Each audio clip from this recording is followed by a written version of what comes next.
Welcome back to the Fantasy Pros Dynasty Fantasy Football Podcast. I'm your host, Scott Bogman. Follow me on the Twitter at Bogman Sports. I'm joined, as always, by Pat Fitzmaurice at Fitz_FF on the Twitter machine.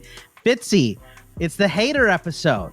We're going to talk about 15 players that we would like to avoid in your dynasty drafts, maybe trade them off if you have already done your draft. Do you enjoy this one, or do you enjoy the positivity more? What do you think? Oh, I love this one, Boggs. I'm full of rage. I've been drinking extra coffee this morning. I'm ready to just tear some guys to shreds. No, I mean, like, it's not necessarily guys we hate and think are all trash, but like, right. We're also not just going to tell you the obvious things. We're not going to give you, sell Allen Robinson. Like, you don't need to hear that. We're going to, like, these are guys that some people might like in Dynasty. Less obvious. Yeah. This is more us throwing cold water on some people's hopes and dreams. Right, exactly. So, look, I've got a Sooner in here to start with, so I know everyone is going to say, oh, the Texas guy, not liking the Sooner. But it is a guy that I've stuck my neck out before here, Fitz. Yeah, and Boggs, I'll just go ahead. Is this going to be all Sooners and Aggies and Baltimore Ravens for you? Got, like all the guys you hate? Yeah, I actually do have a couple Ravens. I don't know. Oh, I do have. No, I don't have any Aggies. I don't think so. I'd have to double check my list here. But let's start. Let's start at the quarterback position and get into the Sooner that I'm going to say that maybe you should avoid, maybe look to trade. And it's funny. I'm saying this, Fitz, even though I am higher than ECR for Dynasty on him. It's just Kyler Murray, to me, is a guy that I feel like you can move on from. And in Superflex leagues, it's going to be tough. That he obviously provides a lot of rushing upside. The Cliff Kingsbury offense was great, very open, very throw heavy, all that stuff for him. Spread it out so he has more lanes to run. But a couple things happened here. Number one, we heard the questionable stuff about his work ethic, right? Like, sure, everyone now makes the Call of Duty jokes and all that stuff, but I mean, that's a little weird. So that was like kind of hint number one to me that maybe Kyler Murray was going on a downhill track.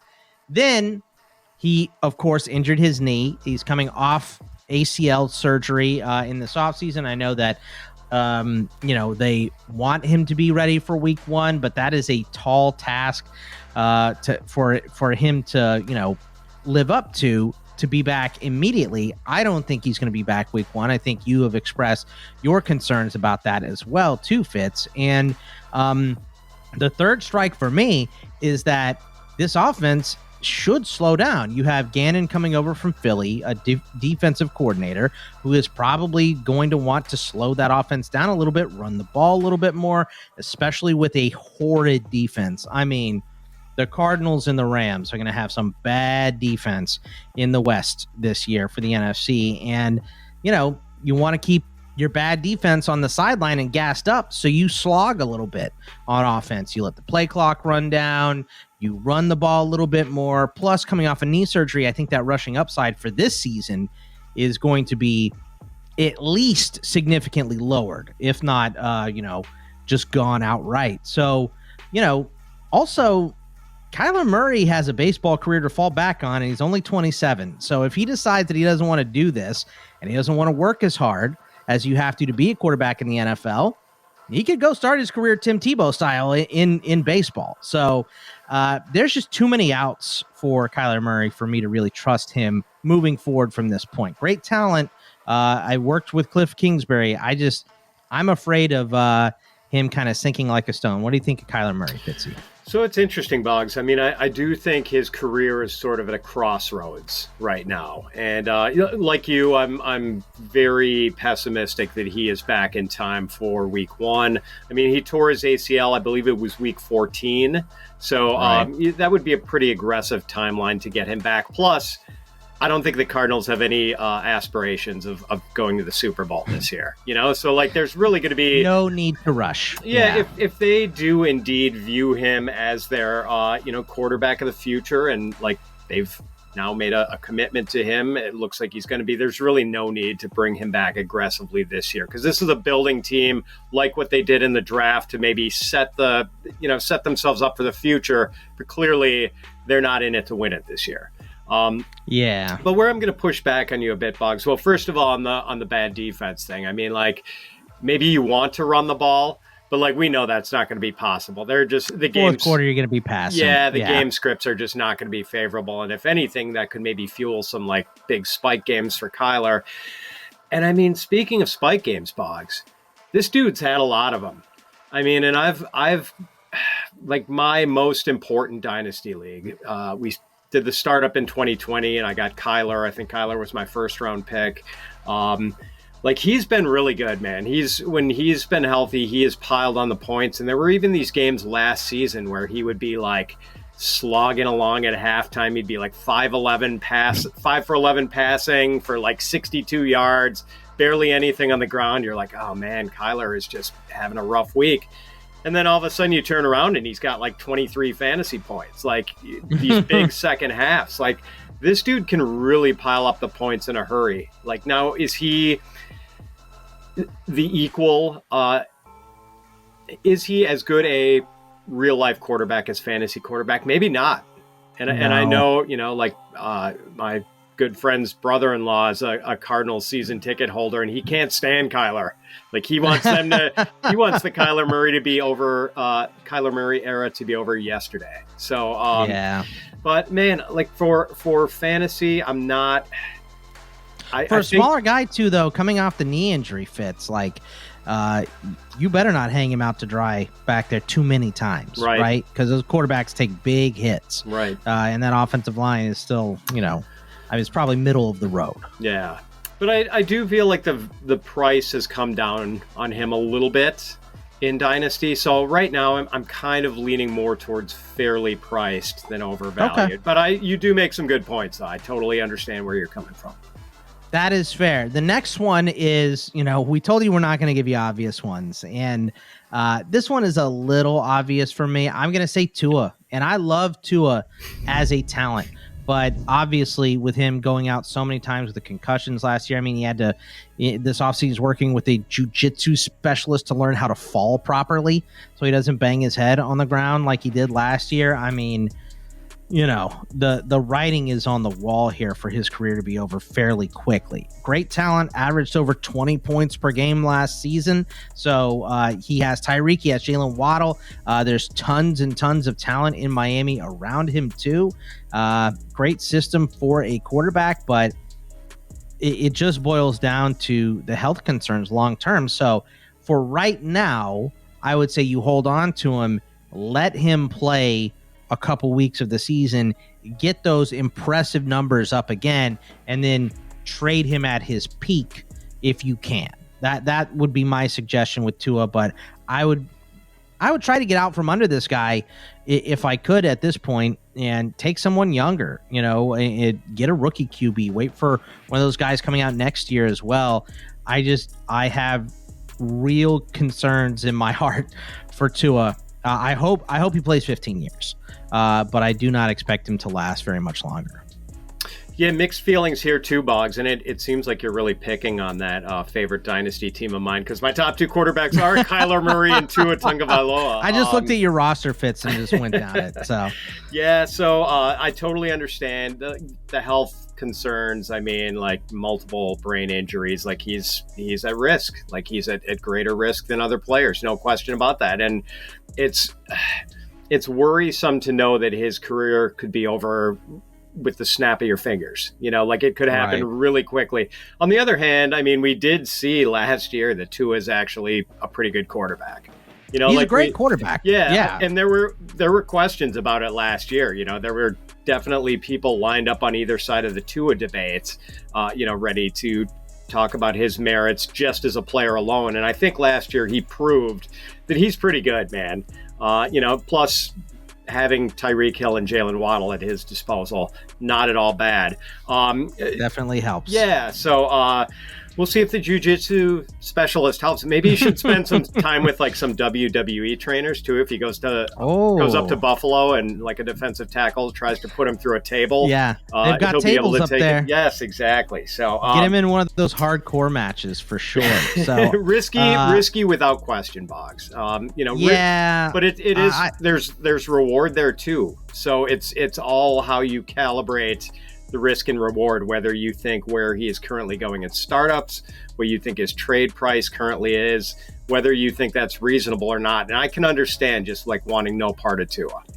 Yeah, I mean, you could trade him now and he could play for a long time and you could, look like a dummy. I mean, that is within the realm of possibilities, right? But I just, with all those brain injuries, like you said, I mean, these guys, they want to remember their name at the end of the day. And Tua would have a great career in broadcasting or as a coach, like whatever he wants to do beyond playing in the NFL, I think he's going to be great at anyway. So he doesn't, some guys need the NFL. They don't have a lot of other options. Tua is not one of those guys. Very smart. Could do a lot of other things. So before we get to your quarterback, because I believe you only have one, Fitzy, I got to tell you that we got the winner of our 1-year Fantasy Pros Premium subscription giveaway. It's Warzander. Please get in touch with our customer support agents at mailbag@fantasypros.com with proof of your subscription to the Fantasy Pros YouTube channel and your current fantasypros.com username if you haven't already, and we will upgrade. We'll get that upgrade process for you as soon as possible. Again, the winner is Warzander. Congratulations. And remember, we're going to be doing the same thing this month. Subscribe to our Fantasy Pros YouTube channel. Comment below the video, because when you do, you could win a free FREE upgrade to Fantasy Pros Premium, just like Warzander. Whether you're looking for custom mock drafts, salary cap tools, in-depth analysis of your fantasy performance, Fantasy Pros Premium has the tools to help you win. Unlock the most powerful fantasy tools in the industry. If you don't want to wait for the giveaway, sign up today at fantasypros.com/premium and start playing smarter, not harder. All right, Fitzy, I gave you 2 QBs. I think you only have one. Who is your QB here? All right, Boggs, I'm just going to warn you. I'm coming in hot here. So put your oven mitts on. Yeah, hot takes coming. Justin Herbert. And so just to reiterate, as I said in the opening, this is not to say that Justin Herbert sucks. He clearly does not suck. And, I would love to have him as my quarterback. I think most fans would love to have him as their quarterback. There aren't too many guys who are an upgrade on Justin Herbert in real life. Where I have an issue with him is that I routinely see him going 4th, 5th, 6th in dynasty startups. Right now, ECR is 5th. Yeah, I've got him ranked quarterback 8. And in addition to 7 other quarterbacks, I would also take Justin Jefferson or Jamar Chase ahead of him in startups. So I would take him no earlier than 10th in a startup, but he often goes in the top half of the first round. I guess my issue with him is that, he was amazing as a rookie, 22.9 fantasy points a game, upped it to 23.3 in year 2. Last year, he kind of cratered a bit, 17 points a game, was the quarterback 11 for fantasy scoring. Now, you could definitely blame his lackluster season on Joe Lombardi. I think the Charger offense got a little stale with Lombardi as the OC, and now maybe that Kellen Moore is there, he's going to change things a bit. You could also blame it on injury for sure, because Herbert had that, rib cartilage fracture that he Thursday Night Football. Yeah, against the Chiefs, and he gutted it out through Looked that. Like he needed to leave that game. Yeah, and probably miss a couple weeks afterwards, but he did not. He stayed in the game and he toughed it out. So that may well have hindered his effectiveness and his willingness to run, because after in year 1, he had 234 rushing yards, 5 touchdown runs. Year 2, 302 rushing yards, 3 touchdown runs. Last year, just 147 rushing yards, no touchdown runs. So he really added nothing as a runner last year. And his passing numbers kind of dropped off too. He hit a career low 6.9 yards per attempt. His touchdown percentage was the lowest of his career. He only threw 25 touchdowns. His sack rate was the highest of his career, 5.2%. Maybe that's just a dip and we see him rebound. Maybe the injury bothered him for more this season than we thought. But don't think that Herbert is like truly a running QB. I think he's just kind of a, like the rushing is gravy with him, kind of the way it is with Joe Burrow. But I don't think he's on Burrow's level as a passer. I just don't. Right. And I can't see taking Herbert ahead of elite runners like Lamar Jackson or Justin Fields. And yeah, like maybe those guys have like shorter periods of relevance where, they're not running like that at age 34 or whatever. But like the impact you get now while they are running is just so substantial. I'm also not taking Herbert ahead of Trevor Lawrence. No way, man. I just feel like Lawrence has a much higher upside. So I just think he's basically a little overpriced in startups. And if you're picking middle of the first round, I would implore you to consider someone other than Justin Herbert in the 5-hole, 6-hole, 7-hole. I want to push back on you a little bit here, Fitz, because I like Herbert, but I also have him as QB8. And I have all those guys ahead of him that you just mentioned just off the cuff. I have Lawrence, Fields, Burrow, Lamar, all ahead of him. I think the top three are kind of obvious with Mahomes, Allen, and Hurts, right? So moving beyond those guys, Herbert is ranked as high as 4, I believe, in a lot, and his ECR currently is 5, as we mentioned, but you and I both have him at 8, so I don't have a lot of disagreement here. I agree with you, and I think it's one of those things where, and this is a little bit of my concern with Kyler Murray with the new coaching staff coming over as well. And maybe, coming from Philly, they wouldn't know this because Hurts ran so much last year, but a lot of times you get a coach in there or the QB gets hurt like Herbert did on Thursday Night Football, and they say, all right, well, we're done with that, right? We're going to keep our franchise QB on the field, so we're not going to run him anymore. And maybe for the Chargers, it was just at the end of the year because he already had the rib injury, but you always have to consider that at some point in their career, they're going to quit running, and it's going to be taken away from them unless they're Mike Vick or Lamar Jackson. Like those guys will always run. Yeah. So I'm with you. Ready to go to some running backs here? Sure. I'll add one last thing about Herbert. I will say It's nice that the Chargers seem committed to like building around him and giving him the optimal setup, getting Rashawn Slater in the first round 2 years ago, getting Quentin Johnston, like even though they've got 2 pretty good starting receivers and a decent third one in Josh Palmer, but they just throw another log on the fire at wide receiver this year. So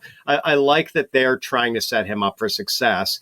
I just worry that, that while he's an above average passer, I don't know if he's a great passer, and I don't know if he's a good enough runner to really move the needle in fantasy. Yeah, he definitely has an arm. Like we know that he throws just rainbows. So he's got a hose, but there's a difference between a thrower and a guy with an arm. A passer and a guy with an arm. He can throw. The passing is could be a little bit worse than we give him credit for. All right, I'm going to go to running back here, and look, you criticize me. I already have a Sooner. How about a Raven in here? And it's not that I dislike this guy. I like J.K. Dobbins a lot, but J.K. Dobbins has only had 15 touches in his career 4 times, more than 15 touches 4 times in his career. He's missed more games than he's played in his first 3 seasons because he missed all of 2021 with the ACL surgery and then came back too early last year and had to go back on the injured list after that. So he also doesn't catch the football. He has 25 catches over his 3 seasons. And the Ravens, they're going to move to a different offense. We've got Todd Monken coming over from Georgia, and they have always used multiple backs at Georgia. I think we're going to see a lot of that from Baltimore. They like Gus Edwards. I think the good thing for Dobbins this year is that the Ravens didn't go out and add another running back. It's just him and Edwards. Lamar is back, though, and Lamar is going to be, your number 1 option on this offense. Plus, they added OBJ, Zay Flowers. Bateman is going to be a little more healthy. Mark Andrews was banged up after, I believe it was like week 10 or 11 last year with the knee and the shoulder for the rest of the season. So I don't know. I'm just not a big Dobbins guy when it comes to fantasy. I would love to see him go to a different team where they would pass the ball to him, where he could be the primary number 1 if he does prove that he's healthy. And he could still be that with Baltimore. but I don't know. I just think we've seen this for 3 years. Running backs' careers in the NFL are short. He's already had a major injury. And right now in ECR, Dobbins sits at 16. And I have him 10 spots lower than that. I got him at 26 among Dynasty RBs. So your thoughts on J.K. Dobbins? Totally agree with you, Boggs. First of all, I'm concerned about the running backs who've come off multiple ligament tears in their knees. That's a hard thing to do. It's one thing for Breece Hall to come back from just a torn ACL. I'm not too worried about those guys as long as the recovery period is sufficient. But, so he tore his ACL, LCL, and meniscus in the 2021 preseason, comes back in week 3 of last year, seemed to be limping, didn't look like himself, was used kind of sparingly, didn't really do much. Then he goes back on the injured list, as you mentioned, misses 6 games, but maybe it was good. He got his knee scoped to get the scar tissue broken up and came back and looked more like the J.K. Dobbins we had seen before. So maybe this is behind him. But, with an injury like that, it's possible. That could be a career shortener. I don't expect to see Dobbins necessarily, lasting into his 30s, which is fine. I mean, we're playing the short game with running backs, granted. But the big thing, Boggs, and you mentioned it, the dude just doesn't catch passes. And, most dynasty leagues are full point PPR. So it's hard for him to really, raise that ceiling all that high when he's not going to catch passes. And, it's not the Greg Roman caveman offense anymore. Yeah. Todd Monken might not be Bill Walsh when it comes to play calling, but he's definitely going to pass more than Greg Roman used to. Right. And we know Lamar likes to call his own number near the goal line. He always has. So, and Andrews is down there, yeah. And Bateman and OBJ could be red zone guys. So Isaiah Likely's an enormous target down there too. So they just got options as well. So yeah, I'm out on Dobbins, and it feels like you are too. My second RB here, Fitzy, maybe you'll disagree with this one. I'm going to say Rachaad White. And to me, it's not so much that I dislike Rachaad White or his talent, but I do think that he could be at peak value right now, because let me just ask you this, Fitz. How much does his value lower if the Bucs go out and sign Zeke right now, right? Yeah. It cuts his value pretty close to half, right?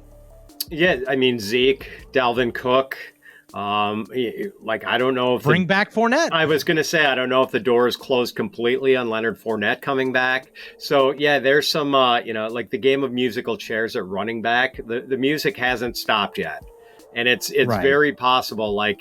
Tampa. There are only so many possible landing spots here. Someone could go to Minnesota if Cook doesn't go there. Someone could go to Tampa. Someone could go to Miami. There are a couple other, maybe Denver, a few spots. But Rachaad White, his status is definitely up in the air, and he could be at peak value right now in advance of the Buccaneers possibly bringing someone else in. But I do love the guy, Boggs. If you've got do you have any other issues with him other than the possible addition of? I think that's the biggest thing for me. And he's big, he's fast, he can catch the ball real well. I just don't know if he blends it all together to be a guy that can be a 20+ touch player in the NFL, right? And right now it looks great because his backups are Chase Edmonds, who I would not be surprised if he was cut before the season started. Keyshawn Vaughn, who has kind of proven that he is not the guy that we thought he was. And then a UDFA in Sean Tucker.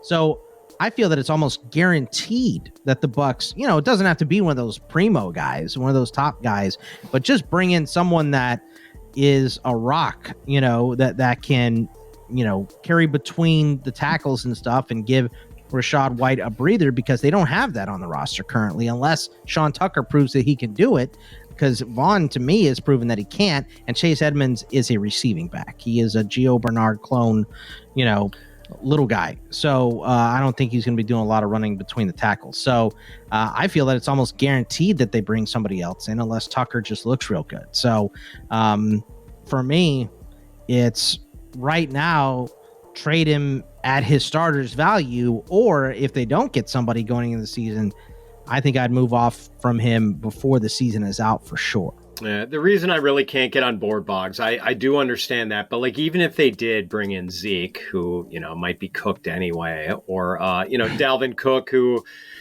probably isn't cooked, so to speak, but like could get hurt at any time and is getting older. I just think White is a pretty good player, and we saw that he was able to sort of force a timeshare with Leonard Fournette, who like the Bucs had been really comfortable using, even though like not a super efficient runner or pass catcher, but the Bucs were clearly comfortable using him and using him a lot during the Tom Brady era. But then this rookie comes in and immediately forces like a 50-50 timeshare. And this was after we saw the Bucs give lip service to playing Ronald Jones. And, we never saw Keyshawn Vaughn get any traction. And part of it was because they had Tom Brady at quarterback and they had to have a decent pass blocker there. They couldn't let Brady get killed. The guy was a statue late in his career. And if Kyle Trask gets this job, Fitzy, he is exactly he's a Tom Brady clone back there. But that's the thing, Boggs. I mean, like Rachaad White was really NFL ready coming out of ASU because this dude can pass block, and he can catch passes. Like he's good at those things. I think he's better in that role. To me, so I think he still holds value, but I think his value moves down because if you bring in Zeke is between the tackles. If you bring in Dalvin Cook, I mean, Rachaad White goes to the bench. Yeah, that's fair. I mean, it's a mistake to look at him as another Najee Harris type workhorse guy. I agree. Like his best role is probably a little bit of the early down work and then plays on passing downs. Yeah. What running backs do you have here, Fitz? I've just got one more, Boggs, and I'm gonna pick on my own Green Bay Packers. It's AJ Dillon. Dillon does not contribute that much as a pass catcher, even though he's shown surprising efficiency there, or at least he did a couple of years ago. He's just not going to be a heavy contributor as a pass catcher, and he doesn't have the early down work to himself either. Obviously, with Aaron Jones, I mean, maybe one day after he's decoupled from Aaron Jones, maybe Dillon becomes the primary early down back somewhere, but we haven't really seen too many signs that he's a special guy. And I know we want to love those big backs, Boggs. Dillon is 247, and going back to Earl Campbell, Craig Ironhead Hayward, Mike Allstott. We love those guys who can run people over, and Dillon is huge. I mean, look at the quads on that guy. But he's topped 1,000 yards from scrimmage once. He's averaged 1.8 targets a game over his career. I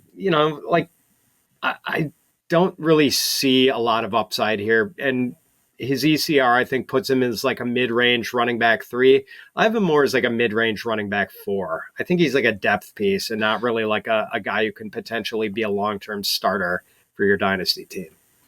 I think I have to agree with you finally on AJ Dillon here, Fitz. And the main thing to me is that the thing that hurts my soul watching AJ Dillon is knowing that at Boston College, this dude was everything. I mean, they were giving him the Derrick Henry treatment. So, he was the whole offense. He was everything. Opposing defenses knew what was coming, and they still could not stop A.J. Dillon. So to see that at Boston College, a Power 5 team in college, and to see him get drafted with Aaron Jones, that kind of, knocked some of the wind out of my sails immediately. And then when they extended Aaron Jones, I was like, oh, Lord, another knock to A.J. Dillon's long-term value. And like you said, not a pass catcher, right?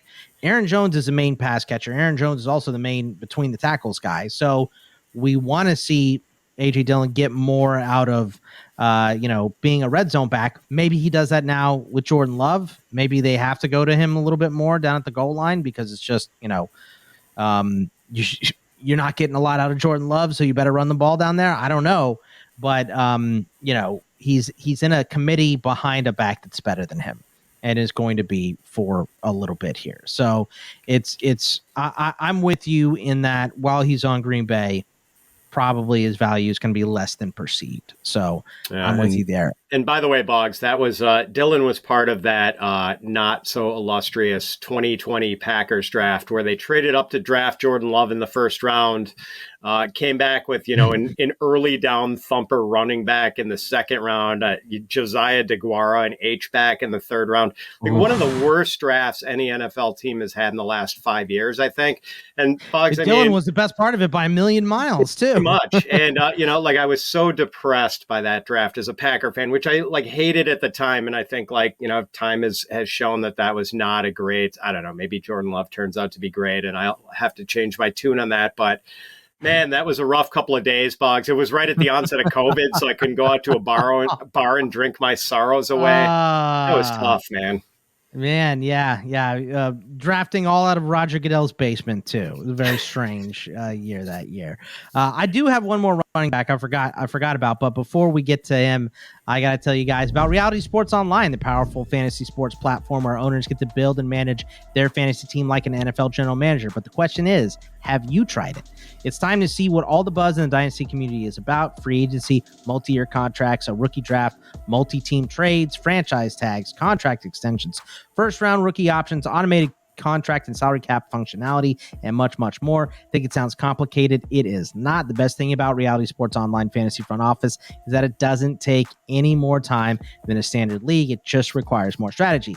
Think you're among the fantasy elite? Well, this is a platform to test your mettle. If you're still not sure, you can test out your general manager skills for free, FREE, in a mock. If you like what you see, use promo code FantasyPros to receive a 10% discount on your team or league today.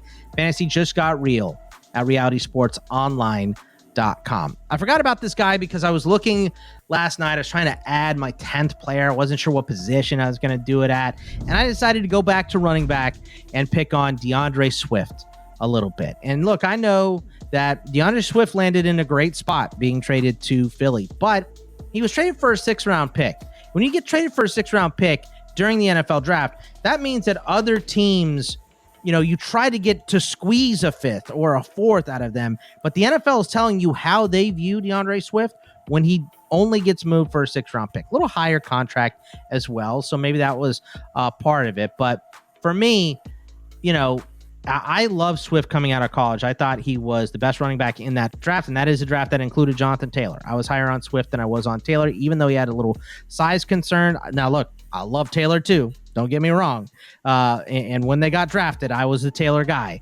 But I really liked Swift. But Philly ran the ball very well last season, but 30% of Swift's career touches are receptions. And the Eagles were dead last in the NFL in target shares for running backs.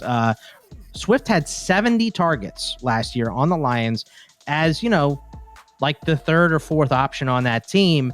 And the Eagles running backs as a whole had 61 targets.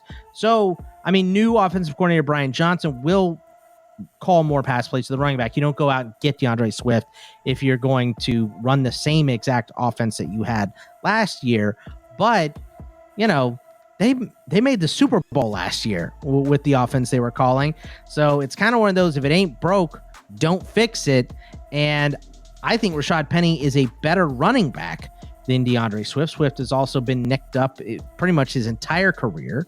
And I don't think having DeAndre Swift on this team is going to, keep them from adding a back soon unless he just, shirks everything he did with the Lions and is an upper echelon Pro Bowl running back with the Eagles in year one. And I just don't see that happening. So I'm a little bit lower than consensus on Swift as well. What do you think about DeAndre? Yeah, at least he got a soft landing with the Eagles, the Lions pushed him out a 3rd floor window and he landed on a pile of pillows here with the Eagles. So he goes to a really good team. But as you said, Boggs, Jalen Hurts is not really a dump off type of passer. He doesn't, the mobile guys don't need to dump off. It's just easier for them to take off and run and get the yards Same themselves. Thing with Lamar and J.K. Dobbins. Exactly. Yeah. Exactly. So, DeAndre Swift spent 3 years with the Lions, and the Lions gave him the resounding thumbs down like the Yeah. Roman Emperor thumbs down. And Joaquin Phoenix in Gladiator, exactly, right? man. And like I was talking to Bob Harris of Football Diehards last night on a show, and he was saying he's talked to two different Philadelphia Eagles beat writers who are adamant in their belief that Rashad Penny will be the primary early down back for the Eagles this year. Well, they got him first. He was a priority for them. Yep. So they went and got him first. They also loved what Gainwell did. And we've seen Philly just always use multiple backs. So I question Swift's role. I'm with you, man. And I loved him almost as much as you did coming out of college. Not more than Jonathan Taylor, Boggs. You know that. You're a Wisconsin guy too. Exactly. But yeah. I understand that. But let's go to some wide receivers, Fitz, and I'll let you kick us off in wideouts here. All right, Boggs. Let's fight. Let's argue here because I gotta bust out a Steeler for you. And we've talked about this on the show. I've done the heel turn with George Pickens. I used to be a pro Pickens guy, and I'm still very intrigued. I'm just going to say I think Pickens is risky. I think there's still a path to stardom here, but I think it's probably a little riskier than I would be willing to, I'm not willing to take that gamble in a startup draft anymore, and I'm not really going to go out and trade for Pickens. We saw him make these spectacular highlight reel plays, and I think that's going to draw a lot of people in. I mean, the guy, he's not just good at contested catches. He is special in that regard. That is something he is just freakishly good at doing. But man, there's some other red flags here. And one is that he wasn't able to really draw targets on a consistent basis. His target share was 15.3% as a rookie. He never had more than 8 targets in any game. He never had more than 6 targets from week 6 on. So that's concerning. And that was the Pickett time. So it was, man. And we thought we were kind of blaming Mitch Trubisky on not looking at Pickens enough. And Trubisky, Pickett didn't really throw to Pickens that much more than Trubisky did. So, and then plus in the next gen stats, I mean, Pickens graded out near the bottom of all wide receivers in separation, average separation per route run, average cushion, and yards after the catch. He was kind of a Mike Evans, just catch it and that's it. I think he averaged 2 yards after the catch last year. So again, you're trying to make a bad argument against the guy. Don't compare him to Mike Evans. Come on, Fitzy. Mike Evans is a legend. Come on. Yeah, exactly. That's me saying that about an Aggie. Some guys are just that style. They are more air yard specialists. Not run after the catch specialist. And maybe Pickens is one of those guys, and that's fine. But the getting separation thing is a problem. And I think he, when Matt Harmon charted him for reception perception, he noted that Pickens particularly had trouble getting space for himself against zone defenses. And with the, proliferation of zone defenses in the NFL, that's a big problem. All right. So here's where I'll push back on Pickens for sure here. Number one, why do we care about separation if he is one of the best contested catch guys, that we've ever seen? Coming out, I don't know if he's Bugs, because if you don't separate, you don't draw targets. Your quarterbacks don't like throwing to you if you're wearing your defenders like an Italian suit every time, a well-tailored Italian suit. Okay, look, and maybe that's something he improves on. Number two, this was the most basic offense that you'll see in the NFL, and that is why the Steelers fans wanted Matt Canada fired. I mean, he wouldn't let Pickett change the plays. He wouldn't let him audible. I don't know if you've seen this yet, Fitz, and I'm a crazy Steelers fan, so of course I've seen all this stuff. But the game-winning touchdown pass to Najee against the Ravens, Pickett acted like he couldn't hear Canada and called his own play.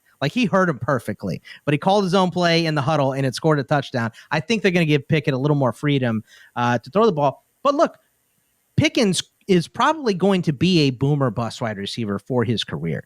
He's going to live on making big plays and getting in the end zone. So if you want to say that, maybe after this season, his value's down a little bit, I completely understand that. I don't think I'm actually very high on him in terms of ECR. I think I'm kind of lukewarm. So I'll give it to you a little bit, but I do think there's a lot of meat on the bone for improvement with him. So I think if he works at it a little bit, I think he'll be much better at separation in his second year, and that him and Pickett will, gain a little more trust. I'm getting a little bit of that Devontae Parker vibe from him, Boggs. Where he'll have this. Come on, he'll have this spectacular splash game, and then he'll disappear for a month. Parker. Ugh. All right. Well, before you make me sick, Fitz, who's next on your list here? All right. Let's go to Deebo Samue, and so Deebo's 27 now. Like he kind of, he got old in a hurry on us, and he had that crazy 2021 season where he had 1,400 receiving yards and 6 touchdown catches, and then added 365 rushing yards and 8 touchdown runs. And it was kind of almost like a split season where he was this monster receiver in the first half and then this crazy hybrid weapon in the second half. And look, Boggs, I think Deebo is one of the most dangerous dudes in the league with the ball in his hands. No question. That is his superpower. Put the ball in Deebo's hands and, break tackles, elude people. He's great at that. But, aside from that year where he had an average depth of 8.4 yards, that's 2021. Last year, his average depth of target was 4.3 yards. 2020, it was 2.2 yards. He's been this short area receiver and gimmicky run guy. So I worry that the upside is limited with that sort of profile. And I don't think they're going to need him to do that much rushing because now they've got Christian McCaffrey and Elijah Mitchell. And if those guys are healthy, what do you need Deebo running the ball for? Except for maybe 1 or 2 gadget plays a game. Because 2021, kind of extraordinary circumstances. That was the year Raheem Mostert got hurt in week 1 and was done for the year. And they didn't have a single other running back play more than 11 games that year, unless you count Kyle Juszczyk. That was it. Yeah. So, fullback, right. They actually needed Deebo to pitch in as a runner that year, and they don't need it anymore. Now it's just the luxury you can pull out of the playbook when you want to catch some defense off guard, I think the big thing for me with Deebo is that maybe he's going to still be really good. And, obviously the guy gets yak. Stack yak. That is what he is. It's just pile it up. That's why his average depth target is short. It's because they know all they got to do is a short completion to him. It's like a dump off to Christian McCaffrey. It's the same thing. Guy works well in space. He makes guys miss. He runs through tackles and all that stuff. But if you keep throwing him these short passes or you keep running him out of the backfield, his career is going to be cut short. Running backs don't last long, and running backs have much bigger frames than Deebo Samue. So I'm with you in that regard. I think the talent is still supremely good. I think that he is one of the better wide receivers in the NFL, but I do think in terms of dynasty, and I'm a short window guy here too. So I'll roster him without issue now, but I think after 2 seasons, I'm getting rid of Deebo. And if he gets hurt this year or next year, the value is going to absolutely plummet for him. So I am with you. Can I better frame that for a sec, Boggs? I just want to clarify something like that. So in fact, I have Deebo on that team where I've got Kyler and Tua as my quarterbacks. And we are listing your roster here. Yeah, man. So we did that startup draft in 2020. And I've had a successful team. I made the championship game, lost it both of the first 2 years, made the playoffs last year, got bounced in my first game, whatever. So Deebo has given me a lot in the 3 years I've had him. And if I didn't get anything else from Deebo, I'm still pretty happy with the value with where I got him in the 2020 startup draft. But I'm just kind of holding him right now and riding it out with Deebo. That's, because I still feel like the championship window is pried open just a crack for this team. And, basically my thought is that if you're not a championship contender, this is probably your last good chance to sell on Deebo. Okay. And that is, that's a strong case to sell Deebo quickly. I'm going to give you the last 3 guys on my list. I'm going to tell you about all of them, and then I'll get your reaction. Sure. Because they're lower. And I am so excited to hear about your last 2 guys here. Okay. One is kind of obvious, but the first one I'm really excited about. So let's start with Calvin Ridley. Ridley is going to be 30 next year. The Jags already have some good receiving options in Kirk, Ingram, and Zay Jones. Ridley had an amazing 2020 season, but missed all but 5 games in his rookie season. He only played 10 games the next year, and then the weird breakup with the Falcons, and then the suspension. There's going to be so much rust to knock off for Calvin Ridley, and they already have good options in Jacksonville. Ridley could easily be the best of Kirk and Zay Jones and all those guys, but how do we know? How do we possibly know what to expect from a guy that hasn't played in a year and a half and is, going to be 30 here? So Calvin Ridley is my first wide receiver that I am concerned about.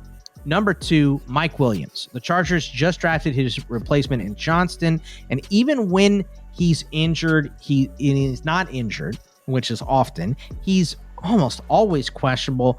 My man has been second in target percentage on the Chargers only once in his career. So we can assume he's behind Keenan, but last year Palmer had more. He was second in 21. Hunter Henry got him in 2020. Eckler got him in 19. And he was 4th in 2018. Right now, Mike Evans, who you mentioned before, is behind him in dynasty rankings. And even with Baker, I'll take Mike Evans all day, every day. The dude has never had a season below 10 points per game. And he's only a year older than Mike Williams, too. So I just don't understand the Mike Williams love.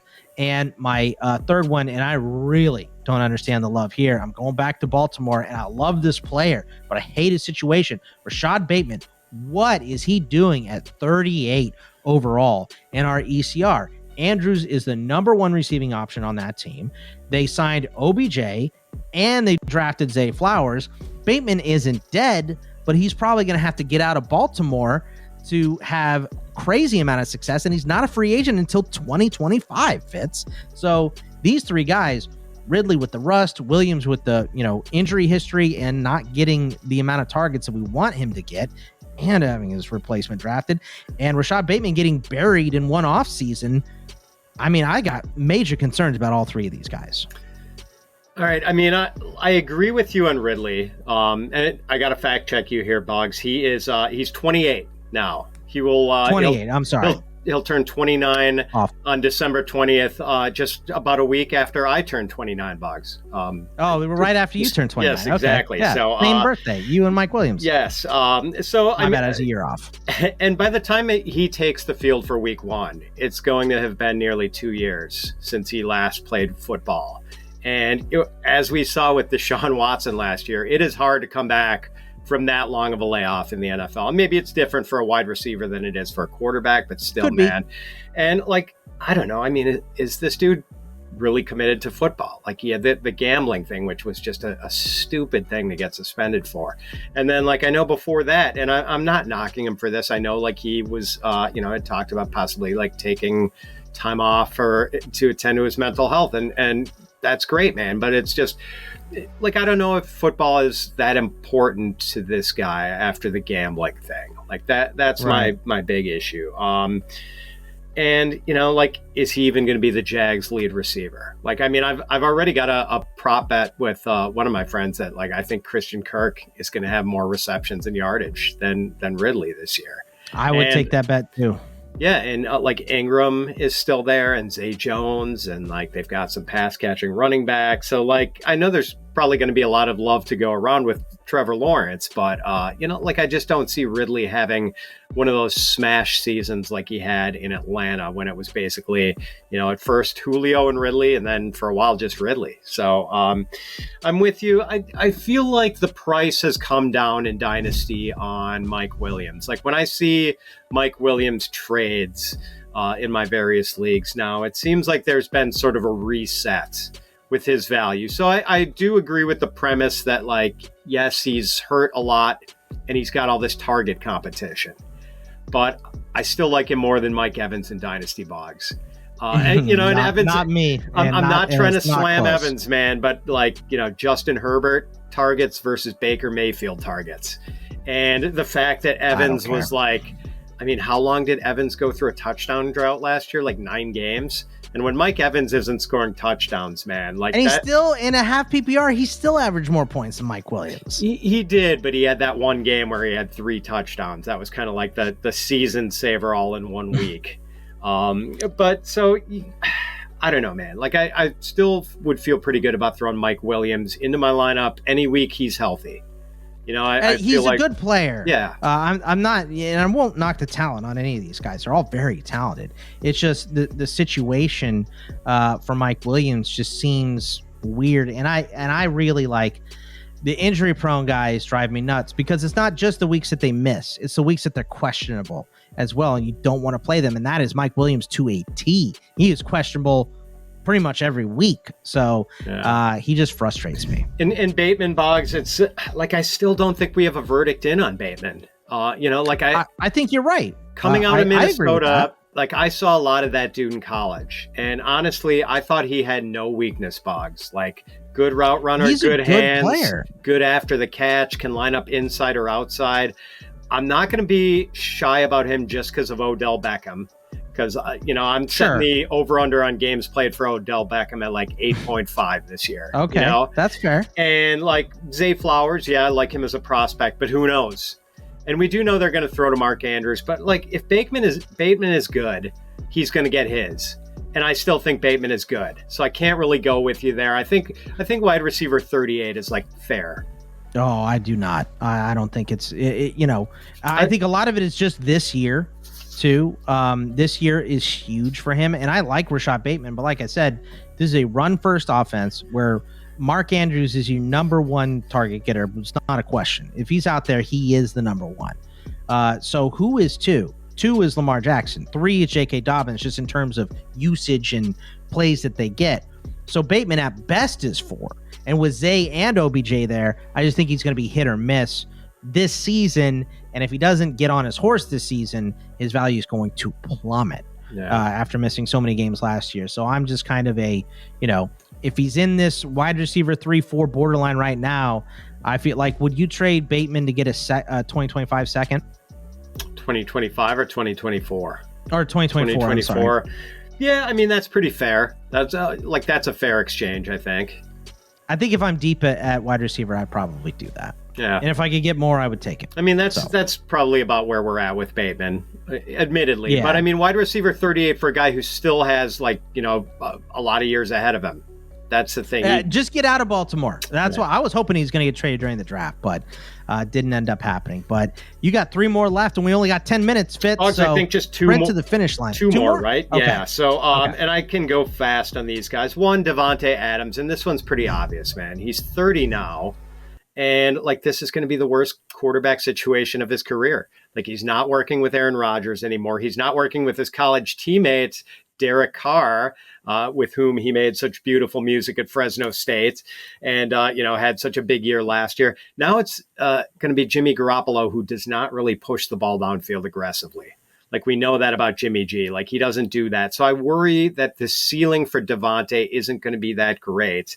And, I feel like Captain Obvious bringing up a 30-year-old wide receiver is an overvalued guy. But, man, his value is his ADP in startups is 4th round, man. And I'm just even if I'm in win now mode, I'm not drafting Davante Adams in the 4th round just because I don't think he's going to have one of those 1,400-yard seasons this year with Jimmy G at quarterback. Where do you have him at wide receiver for Dynasty? Do you know off the top of your head? I don't have my rankings up, Boggs, but it's it's in the late teen. No, his ECR is wide 16. 20. I've got him at 20. Yeah, I think I have him at 14. His ECR is 16. So you're just a little below. I mean, look, this is a guy that I like being the short window guy. Give me 2 years of Davante Adams over the next 5 of Rashod Bateman, and I'll be happy. But it feels to me like if you could get Bateman in a pick, you would probably do it. Yeah, I mean, I could still see trading for Davante Adams if I'm in the running for a title and I need something to put me over the top and it's week 8, and I need to just sprint for the finish line. I could see adding Davante, but to give up future considerations for him, you just have to know you're not going to get, probably a lot more production. He's definitely on the back 9 of his career and probably on the 16th hole or so. So, yeah. We've seen other guys like AJ Green and Julio Jones hit the wall right around the time they turned 30, And the drop is precipitous. I mean, it is a bad drop off. So then my last guy is Marquise Brown, who I swear, Boggs, I just feel like this guy is so perpetually overrated. Now he's going to be age 26, so he's still young to mid-career, sort of in the prime of his career. But man, he had 1,008 yards in 2021. And other than that, he has not hit 800 yards in any of his 3 other seasons in the league. We saw his targets just dry up, shrivel after DeAndre Hopkins came back from his suspension last year. Like he just went, and like career average 7.2 yards per carry or yards per target, which is not that great. And then the last 2 years, 6.9 and 6.6 yards. So 9 touchdowns over the last 2 years in 28 games. I just don't see a lot of sizzle here. And I think there's still more enthusiasm for him than there should be. I was so excited about Marquise Brown getting out of Baltimore. I kind of thought that situation where they don't pass enough, was going to be good for him to get out of there. And specifically going to a Cliff Kingsbury offense where they throw the ball a million times. And he was pretty good for those first 6 weeks that Hopkins was suspended. But like you said, Hopkins comes back. Greg Dortch had a couple games with more targets than him. Zach Ertz is going to be hurt starting this year, but Trey McBride is a good option, as well in that Cardinals offense. So I think I'm with you. I'm probably not as far down the list as you are on Marquise Brown, but I looked earlier and I'm below ECR, which will be a first for me on a guy with his type of talent. So Bugs, I got to, I don't want to be guilty of false advertising. We've only given the listeners 14 people, and there is one more guy I totally forgot about because I neglected the tight end position. We have one tight end to throw who we in. Got? All right, Darren Waller. So man, I saw his ECR is like tight end 8. I've got him like tight end 18. The dude's 30 now. He's missed 14 games over the last 2 years, and he's had trouble staying healthy throughout his career. People are chasing Darren Waller the way people chase Josh Gordon after that 2013 season. Waller balled out in 2019 and 2020, but those years are starting to get further in the rearview mirror. And I don't know if we're going to get that again. And part of the appeal is that the Giants have this bizarre amalgam of wide receivers. It's like this crazy cast. Isaiah Hodgins, Slayton, Jalen Hyatt, Wan'Dale Robinson, Sterling Shepard, Jamison Crowder. It's all the same guy. It is. It's like all these clones of these little slot guys. And people see Waller, this big, they're going to, only throw to him in the red zone and all this. But we'll see, man.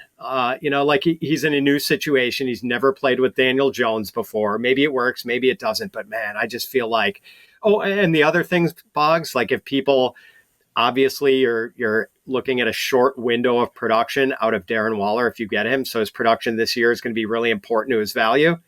Dude, he's got a murderous schedule this year. He's playing a lot of the teams that had we're holding tight ends to 3 or 4 points a game last year, including a bunch of the teams in his division. So I'm just not touching this guy anywhere. Yeah, look, I completely understand this one. He's missed so many games. And like you said, you're chasing the dragon. You're chasing the 2019, you're chasing the 2020 that he had. I think those are done. I have him, like you said, ECR for Dynasty has him as tight end 11. I'm below that. I got him at 13. You said you dropped him all the way down to 18, but I could easily see taking Okonkwo, Laporta, Kmet, even Schultz, who you're not the biggest fan of. I could see taking him. He could be the safety blanket for CJ Stroud in year 1.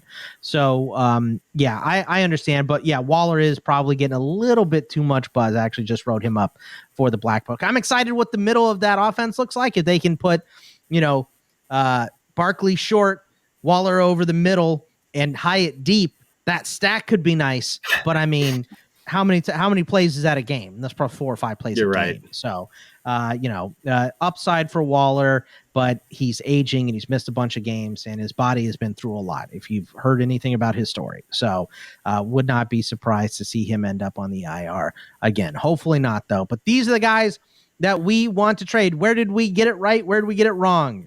Please let us know in the comments. We appreciate you guys watching and listening. Remember, you can follow Fitz at Fitz_FF. What's coming up?